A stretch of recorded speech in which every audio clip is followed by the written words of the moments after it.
Hi, this is Heath Anderson, and for the last couple of years I've been doing a series where I go to different friends' homes throughout the Pacific Northwest, and I will go into the refrigerators, I'll take a look at what they have, and I'll create a entree out of it for them.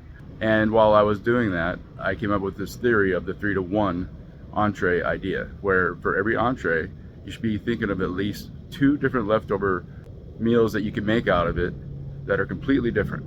So for today's meal, for instance, I'm doing potatoes, and I'm going to create different dishes out of it afterwards.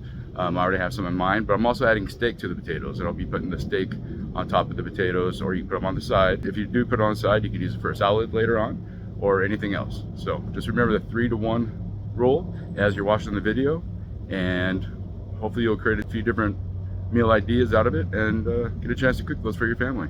This way you throw away a lot leftovers, you'll save money, you'll save time on your meal prep every week as well. So be thinking about that as you watch these videos. Thank you.